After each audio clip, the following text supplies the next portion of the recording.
Colorado Avalanche, who finished last year with 119 points and beat Tampa Bay 4-2 for the Cup. Their Cup odds are plus 450 this year, a little lower than 5-1. New faces they brought in, goalie Alexander Georgiev. Yeah, speak much. Alexander Georgiev and Evan Rodriguez. They said bye to Nazem Kadri, Darcy Kemper, Andrei Burakovsky, and Jack Johnson. After finally reaching the promised land, locking up their core, they're looking to repeat with no Kadri and a new goalie in Georgiev. But who's going to replace Kadri as the second center, you think? Comfer, Newhook, Rodriguez, or somebody else going to come out of the woodwork here? I think you're going to see Alex Newhook take a big step up. In talking to everyone who's played against this kid in college, scouted him, I mean, this could be a true game breaker.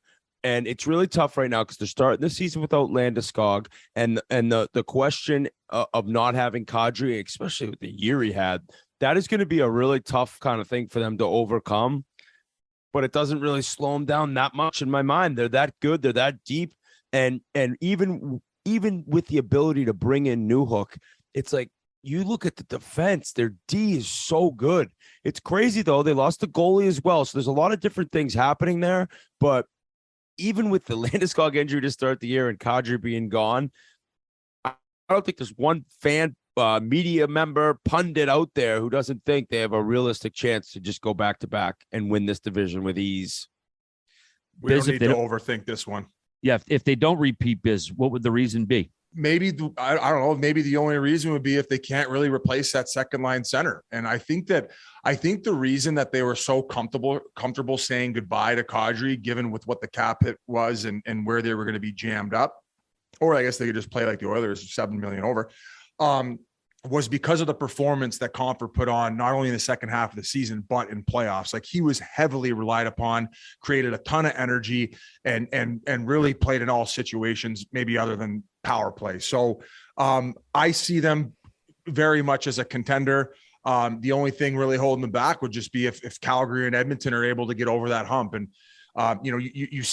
you see great teams like Tampa, they're able to replenish. So I see that the way this team, the way they work, the way that the top guys prepare and drive the bus, I don't see them taking a step back. Nate Dogg wants more than one cup. He's hungry, and he's going to earn that fucking big bump in salary he got, although he still got one more year at that nice number.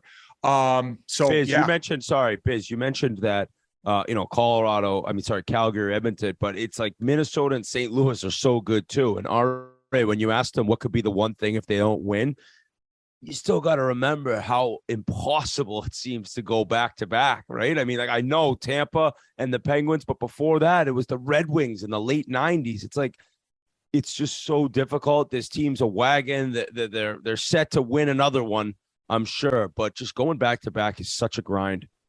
Yeah, and I was going to joke about the fact that they could probably throw Merles in net and still get the job done. But no, he's losing weight. Oh, okay. But what was the big reason for the back-to-back for Tampa? Vasilevsky. Yeah. They just don't have that dominance in net, so it will be a lot more difficult for Colorado to repeat than I think that Tampa. Merles, quick question for you: does Makar win the Norris again? Yeah, you can't bet against him doing that. I'm worried about maybe another Eric Johnson. I hope he's still not hungover. It seemed like he partied pretty hard this summer with the cup.